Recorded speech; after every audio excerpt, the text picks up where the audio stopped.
everyone and welcome to this video. Today I will show you how you can upload video on Framer. So guys, follow these simple steps.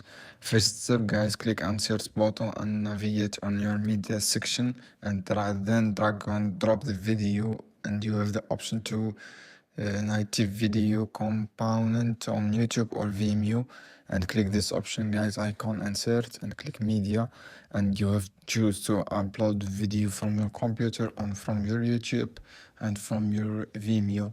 And after that guys, as you can see here, click this option and scroll down a little bit and added your video and your YouTube URL here, and integrate video sample, provided the URL to embed on the canvas alternatively, and you can upload local file or reference hosted using video.